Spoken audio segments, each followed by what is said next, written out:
বেশ কয়েকদিন ধরে বলছিলাম না, ব্যাংকের কাজ করতে যেতে হয়েছে, খুব ব্যস্ততার মধ্যে দিয়ে কেটেছে। তাই শর্টকাট টিফিন হয়েছে, শর্টকাট লাঞ্চ হয়েছে। সকালে মা ছাতু আর আম দিয়ে মেখে দিয়েছিল, কি দারুণ যে লাগলো তোমাদেরকে কি বলবো। বিশেষ করে দেখবে মায়ের হাতের কোনো মাখা খাবার খেলে একটা আলাদাই টেস্ট কিন্তু। তো যাই হোক, তো তারপরে দুপুরবেলা দেখো দুপুরবেলা হচ্ছে ভাতের সঙ্গে দই আর আম দিয়ে মেখে খেয়েছি।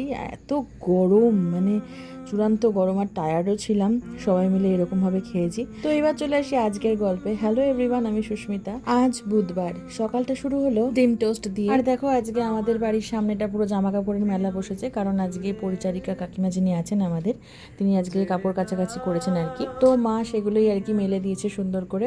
আর এদিকে যা গরম পড়েছে এখন, মানে কি বলবো। তাও বলবো আজকে বুধবার, মানে আজকের গরমটা একটু কম লাগলো। তো যাই হোক, এবার চলে এসেছি কিচেনে, আর মা এদিকে ভাত রান্না করছে। আজকে রান্না হচ্ছে সজনে ডাঁটা দিয়ে কাতলা মাছের ঝোল, আর চিংড়ি মাছ দিয়ে ঢেঁড়স আলুর একটা চচ্চড়ি। আর আমি এদিকে সবজিগুলো সব কেটে রেখেছি, দুই বেলার তরকারি হবে। এই দেখো, এই যে চিপস গুলো দেখছো, কুরকুরে টুরকুরে দেখছো, এগুলো কিন্তু বেশ কয়েকদিন ধরে আমি জমিয়েছি। আমার বাবা প্রত্যেকদিন অফিস থেকে আসার সময় কিন্তু একটা দুটো করে নিয়ে আসে, সেগুলো আমি জমিয়ে রেখেছি। তো এবার লাঞ্চ করতে বসে পড়েছি।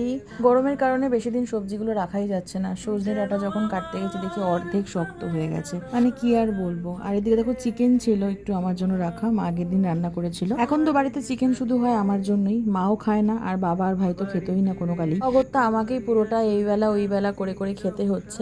আর এদিকে ঢেঁড়স দিয়ে যেই চিংড়ি মাছের তরকারিটা মা বানিয়েছিল, এটা একটা ইউনিক কম্বিনেশন। আমি না কখনো ভাবতেই পারিনি যে ঢেঁড়স দিয়ে এত সুন্দর চচ্চড়ি, তা আবার চিংড়ি মাছ দিয়ে ভালো লাগতে পারে।